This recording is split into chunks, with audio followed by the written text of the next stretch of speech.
Hi hello friends, welcome back to my YouTube channel. ಇವತ್ತು ನನ್ನ YouTube ಚಾನಲಲ್ಲಿ vegetable rice ಯಾವ ರೀತಿ ಮಾಡೋದಂತ ತಿಳಿಸ್ಕೊಡ್ತಾ ಇದ್ದೀನಿ ಫ್ರೆಂಡ್ಸ್. ತುಂಬಾ ಈಸಿಯಾಗಿರುತ್ತೆ. ಬನ್ನಿ ಫ್ರೆಂಡ್ಸ್, ಹಾಗಾದರೆ ನೋಡೋಣ ಯಾವ ರೀತಿ ಮಾಡೋದಂತ. ಮೊದಲಿಗೆ ನಾನು ಇಲ್ಲಿ ಒಂದು ಪಾತ್ರೆಯನ್ನು ಇಟ್ಕೊಂಡು ಬಿಸಿ ಆದಮೇಲೆ ಸ್ವಲ್ಪ ಎಣ್ಣೆಯನ್ನು ಹಾಕ್ಕೊಂಡಿದ್ದೀನಿ. ಎಣ್ಣೆ ಹಾಕ್ಕೊಂಡ ನಂತರ ನಾನಿಲ್ಲಿ ಸಾಹಿ ಜೀರನ್ನು ಯೂಸ್ ಮಾಡ್ತಾಯಿದ್ದೀನಿ. ಅದನ್ನು ಸ್ವಲ್ಪ ಹಾಕ್ಕೊಂಡಿದ್ದೀನಿ. ಹಾಗೂ ಒಂದು 4 ಏಲಕ್ಕಿಯನ್ನು ಇಲ್ಲಿ ನಾನು ಹಾಕ್ಕೊಂಡಿದ್ದೀನಿ. ಸ್ವಲ್ಪ ಚಕ್ಕೆ ಜೊತೆಯಲ್ಲಿ ನಾನು ಪಲಾವ್ ಎಲೆ ಕೂಡ ಆ್ಯಡ್ ಮಾಡ್ಕೊಳ್ತಾ ಇದ್ದೀನಿ.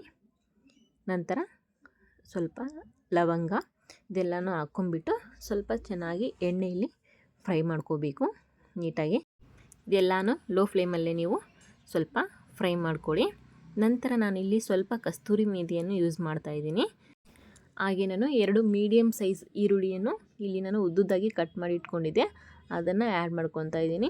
ಈರುಳ್ಳಿ ಕೂಡ ಅಷ್ಟೇ ಎಣ್ಣೆಯಲ್ಲಿ ನೀಟಾಗಿ ಸ್ವಲ್ಪ ಫ್ರೈ ಮಾಡ್ಕೋಬೇಕು. ಈರುಳ್ಳಿ ಎಲ್ಲ ಸ್ವಲ್ಪ ಮೆತ್ತಗಾಗುವವರೆಗೂ ಮಾತ್ರ ಫ್ರೈ ಮಾಡ್ಕೊಳ್ಳಿ.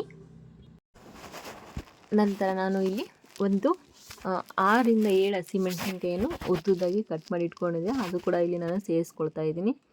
ಸ್ವಲ್ಪ ಬೀನ್ಸು ಕಟ್ ಮಾಡಿ ಇಟ್ಕೊಂಡಿದ್ದೆ, ಅದು ಕೂಡ ಇವಾಗ ಆ್ಯಡ್ ಮಾಡ್ಕೊಂಬಿಟ್ಟು ಎಲ್ಲನೂ ಚೆನ್ನಾಗಿ ಸ್ಪೂನ್ನ ಸಹಾಯದಿಂದ ಮಿಕ್ಸ್ ಮಾಡ್ಕೊಳ್ತಾ ನಾನು ಇಲ್ಲಿ ಎಣ್ಣೆಯಲ್ಲಿ ಫ್ರೈ ಮಾಡ್ಕೊಳ್ತಾ ಇದ್ದೀನಿ.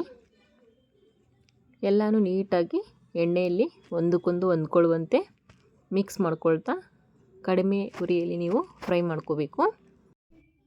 ಇವಾಗ ಎಲ್ಲ ವೆಜಿಟೇಬಲ್ಸ್ ಕೂಡ ಸ್ವಲ್ಪ ಫ್ರೈ ಆಗಿದೆ. ಇವಾಗ ನಂತರ ಒಂದು ಚಿಕ್ಕ ಬೌಲಲ್ಲಿ ನಾನು ಹಸಿ ಬಟಾಣಿಯನ್ನು ತೆಗೆದುಕೊಂಡು ಇವಾಗ ಹಾಕ್ಕೊಳ್ತಾ ಇದ್ದೀನಿ. ನಿಮಗೆ ಹಸಿ ಬಟಾಣಿ ಇಲ್ಲ ಅಂದರೆ ನೀವು ಒಣ ಬಟಾಣಿಯನ್ನು ನೀವು ನೆನೆಸಿಟ್ಕೊಂಡ್ಬಿಟ್ಟು ಕೂಡ ಇಲ್ಲಿ ಸೇರಿಸ್ಕೊಳ್ಬೋದು. ನಂತರ ನಾನು ಇಲ್ಲಿ 2 ಕ್ಯಾರೆಟನ್ನು ಚಿಕ್ಕದಾಗಿರುವ 2 ಕ್ಯಾರೆಟನ್ನು ಕಟ್ ಮಾಡಿ ಇಟ್ಕೊಂಡಿದ್ದೆ, ಅದು ಕೂಡ ಆ್ಯಡ್ ಮಾಡ್ಕೊಳ್ತಾ ಇದ್ದೀನಿ. ಹಾಗೆ ಒಂದು ಆಲೂಗಡ್ಡೆ ಸ್ವಲ್ಪ ದಪ್ಪಾಗಿ ಕಟ್ ಮಾಡಿ ಇಟ್ಕೊಂಡಿದ್ದೆ. ನಂತರ ನಾನಿಲ್ಲಿ ಸ್ವಲ್ಪ ಶುಂಠಿ ಬೆಳ್ಳುಳ್ಳಿಯನ್ನು ಜಜ್ಜಿಬಿಟ್ಟು ಇಲ್ಲಿ ಸೇರಿಸ್ಕೊಳ್ತಾ ಇದ್ದೀನಿ. ನಾನಿಲ್ಲಿ ಪೇಸ್ಟ್ ಹಾಕ್ಕೊಳ್ತಾ ಇಲ್ಲ. ಇದೆಲ್ಲ ಹಾಕ್ಕೊಂಡ ನಂತರ ಇನ್ನೊಂದು ಸರಿ ಚೆನ್ನಾಗಿ ಮಿಕ್ಸ್ ಮಾಡ್ಕೋಬೇಕು. ಮಿಕ್ಸ್ ಮಾಡಿಕೊಂಡು ಈ ವೆಜಿಟೇಬಲ್ಸ್ ಎಲ್ಲ ಎಣ್ಣೆಯಲ್ಲಿ ಸ್ವಲ್ಪ ಬೇಯಬೇಕು.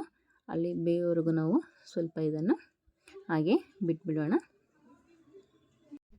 ನಂತರ ನಾನಿಲ್ಲಿ ಹಸಿ ಕರಿಬೇವನ್ನು ಯೂಸ್ ಮಾಡ್ತಾಯಿದ್ದೀನಿ, ಅದು ಕೂಡ ಅಷ್ಟೇ ಹಾಕ್ಕೊಂಡ್ಬಿಟ್ಟು ಚೆನ್ನಾಗಿ ಮಿಕ್ಸ್ ಮಾಡ್ಕೊಳ್ಳಿ.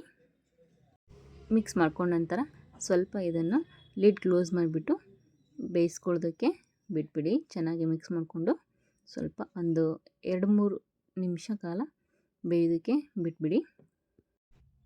ಇವಾಗ ನಾನು ಇಲ್ಲಿ ಇದು ಸ್ವಲ್ಪ ಬೇಯಿಸ್ಕೊಂಡ ನಂತರ ನಾನು ಇಲ್ಲಿ ಕ್ಯಾಪ್ಸಿಕಮನ್ನು ಸ್ವಲ್ಪ ದೊಡ್ಡದಾಗಿ ಕಟ್ ಮಾಡ್ಕೊಂಬಿಟ್ಟು ಆ್ಯಡ್ ಮಾಡ್ಕೊಳ್ತಾ ಇದ್ದೀನಿ. ನಂತರ ನಾನು ಇಲ್ಲಿ ಒಂದು ಟೊಮೊಟೊವನ್ನು ನಾನು ಕೂಡ ಹಣ್ಣಾಗಿರೋದನ್ನು ಕಟ್ ಮಾಡಿ ಇಟ್ಕೊಂಡ್ಬಿಟ್ಟು ಆ್ಯಡ್ ಮಾಡ್ಕೊಳ್ತಾ ಇದ್ದೀನಿ. ನಿಮಗೆ ಇನ್ನೂ ಏನೇನು ಇಷ್ಟ ಆಗುತ್ತೋ ವೆಜಿಟೇಬಲ್ಸು ಅದು ಕೂಡ ನೀವು ಕಟ್ ಮಾಡಿಬಿಟ್ಟು ಆ್ಯಡ್ ಮಾಡ್ಕೊಳ್ಬೋದು. ನಾನು ಇಷ್ಟು ಇವಾಗ ಆ್ಯಡ್ ಮಾಡ್ಕೊಂಡಿದ್ದೀನಿ. ಇದು ಕೂಡ ಅಷ್ಟೇ ಎಲ್ಲನೂ ಒಂದ್ಸರಿ ಚೆನ್ನಾಗಿ ಮಿಕ್ಸ್ ಮಾಡ್ಕೊಂಡ್ಬಿಟ್ಟು ಟೊಮೊಟೊ ಸ್ವಲ್ಪ ಮೆತ್ತಗಾಗೋವರೆಗೂ ಚೆನ್ನಾಗಿ ಬೇಯಿಸ್ಕೊಳ್ಳಿ. ಈ ಟೈಮಲ್ಲಿ ನೀವು ಇದನ್ನು ಚೆನ್ನಾಗಿ ಬೇಯಿಸ್ಕೊಂಡ ನಂತರ ನಾನು ಸ್ವಲ್ಪ ಉಪ್ಪನ್ನು ಸೇರಿಸ್ಕೊಳ್ತಾ ಇದ್ದೀನಿ. ಎಲ್ಲ ತರಕಾರಿಗಳ ಜೊತೆ ಚೆನ್ನಾಗಿ ಉಪ್ಪು ಸೇರಿಸ್ಕೊಂಡ್ರೆ ಇನ್ನೂ ಸ್ವಲ್ಪ ರುಚಿ ಬರುತ್ತೆ. ತರಕಾರಿಗಳಿಗೆಲ್ಲ ಉಪ್ಪು ಕೂಡ ಅಂಟ್ಕೊಳ್ಳುತ್ತೆ. ಅದಕ್ಕೋಸ್ಕರ ನಾನು ಈ ಟೈಮಲ್ಲಿ ಉಪ್ಪನ್ನು ಸೇರಿಸ್ತಾ ಇದ್ದೀನಿ. ಉಪ್ಪು ಕೂಡ ಅಷ್ಟೇ ನಿಮಗೆ ಎಷ್ಟು ಬೇಕು ರುಚಿಗೆ ತಕ್ಕಷ್ಟು ಅಷ್ಟನ್ನು ಸೇರಿಸ್ಕೊಳ್ಳಿ. ಸೇರಿಸ್ಕೊಂಡ ನಂತರ ಒಂದಕ್ಕೊಂದು ಎಲ್ಲ ತರಕಾರಿ ಉಪ್ಪು ಜೊತೆಗೆ ಅಂಟ್ಕೊಳ್ಳೋ ರೀತಿ ಒಂದ್ಸರಿ ಚೆನ್ನಾಗಿ ಮಿಕ್ಸ್ ಮಾಡ್ಕೊಳ್ಳಿ. ನೋಡಿ, ಇವಾಗ ಮಿಕ್ಸ್ ಮಾಡ್ಕೋಬೇಕು ಚೆನ್ನಾಗಿ. ನಂತರ ನಾನಿಲ್ಲಿ ಸ್ವಲ್ಪ ಫ್ರೈಡ್ ರೈಸ್ ಪೌಡ್ರನ್ನು ಯೂಸ್ ಮಾಡ್ಕೊಳ್ತಾ ಇದ್ದೀನಿ. ಇದು ನಿಮಗೆ ಆಪ್ಷನಲ್ಲು, ಬೇಕಂದರೆ ಹಾಕ್ಕೊಳ್ಳಿ, ಇಲ್ಲಾಂದರೆ ಬೇಡ.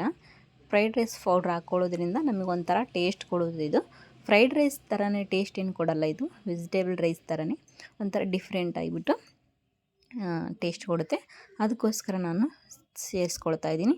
ಟೋಟಲ್ ಇದು ನಿಮಗೆ ಆಪ್ಷನಲ್ಲು, ಬೇಕಿದ್ದರೆ ಆ್ಯಡ್ ಮಾಡ್ಕೊಳ್ಬೋದು, ಇಲ್ಲಾಂದರೆ ಇಲ್ಲ. ನಂತರ ಸ್ವಲ್ಪ ಕೊತ್ತಂಬರಿಯನ್ನು ನಾನು ಚಿಕ್ಕದಾಗಿ ಕ್ಲೀನಾಗಿ ತೊಳೆದಿಟ್ಬಿಟ್ಟು ಕಟ್ ಮಾಡಿಕೊಂಡು ಆ್ಯಡ್ ಮಾಡ್ಕೊಂಡಿದ್ದೀನಿ. ಇದು ಕೂಡ ಅಷ್ಟೇ ಸ್ವಲ್ಪ ಮಿಕ್ಸ್ ಮಾಡ್ಕೊಳ್ಳಿ. ಇದೆಲ್ಲನೂ ಮಿಕ್ಸ್ ಮಾಡ್ಕೊಂಡ ನಂತರ ನಾನು ಇದನ್ನು ಒಂದು 2 ಸೆಕೆಂಡ್ಗಳ ಕಾಲ ಚೆನ್ನಾಗಿ ಎಣ್ಣೆಯಲ್ಲಿ ಬೇಯಿಸ್ಕೊಳ್ತಾ ಇದ್ದೀನಿ. ನಂತರ ನಾನು ಇಲ್ಲಿ ಅರ್ಧ ಗಂಟೆ ಹಿಂದೆಯೇ ನಾನು ಇಲ್ಲಿ ಸ್ವಲ್ಪ ಬಾಸ್ಮತಿ ರೈಸು ಮತ್ತು ಸೋನಾ ಮಸೂರಿ ರೈಸನ್ನು ಎರಡು ಮಿಕ್ಸ್ ಮಾಡಿಬಿಟ್ಟು ನಾನು ನೆನೆ ಇಟ್ಕೊಂಡಿದ್ದೆ. ಇವಾಗ ನಾನು ಇದನ್ನು ಸೇರಿಸ್ಕೊಳ್ತಾ ಇದ್ದೀನಿ. ಅರ್ಧ ಗಂಟೆ ನೆಂದಿದೆ ಇದು.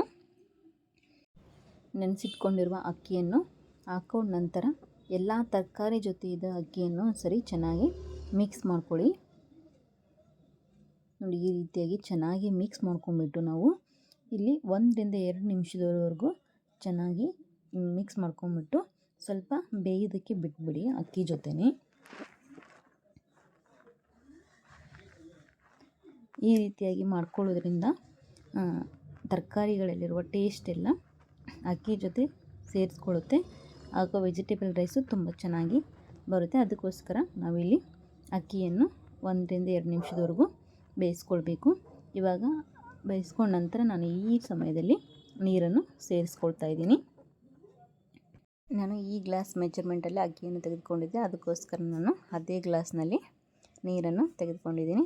ಇವಾಗ ನಾನು 1:2 ರೇಷಿಯೋದಲ್ಲಿ ಅಕ್ಕಿ ಮತ್ತು ನೀರನ್ನು ಹಾಕ್ಕೊಂಡಿದ್ದೀನಿ.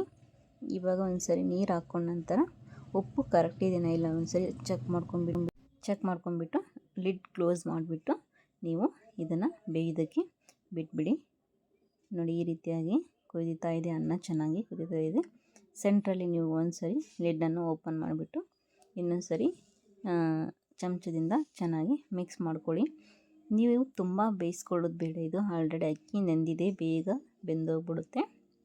ಅಕ್ಕಿ ನೆಂದ್ರಿಂದ ಅನ್ನ ತುಂಬಾ ಬೇಗ ಆಗುತ್ತೆ. ಅದಕ್ಕೋಸ್ಕರ ತುಂಬ ಜಾಸ್ತಿ ಬೇಯಿಸ್ಕೊಳ್ಳುವ ಅವಶ್ಯಕತೆ ಇಲ್ಲ. 1 ರಿಂದ 2 ನಿಮಿಷದಲ್ಲಿ ಇವಾಗ ವೆಜಿಟೇಬಲ್ ರೈಸು ರೆಡಿಯಾಗಿಬಿಡುತ್ತೆ. ನೋಡಿ, ಇವಾಗ ಒಂದು 5 ನಿಮಿಷ ನಾನು ಲಿಡ್ ಕ್ಲೋಸ್ ಮಾಡಿಬಿಟ್ಟು ಬೇಯೋದಕ್ಕೆ ಬಿಟ್ಬಿಡ್ತಾಯಿದ್ದೀನಿ. ನೋಡಿ, ಫೈನಲ್ ಆಗಿ ಈ ರೀತಿಯಾಗಿ ವೆಜಿಟೇಬಲ್ ರೈಸು ರೆಡಿಯಾಗಿದೆ. ನೀವು ಕೂಡ ಮನೆಯಲ್ಲಿ ಒಂದ್ಸರಿ ಟ್ರೈ ಮಾಡಿ ನೋಡಿ, ಖಂಡಿತ ನಿಮಗೂ ಕೂಡ ಇಷ್ಟ ಆಗುತ್ತೆ. ಹಾಗೆ ಯಾವ ರೀತಿ ಬಂತಂತ ಕಮೆಂಟ್ ಬಾಕ್ಸಲ್ಲಿ ನನಗೆ ಕಮೆಂಟ್ ಮಾಡಿ ತಿಳಿಸಿ.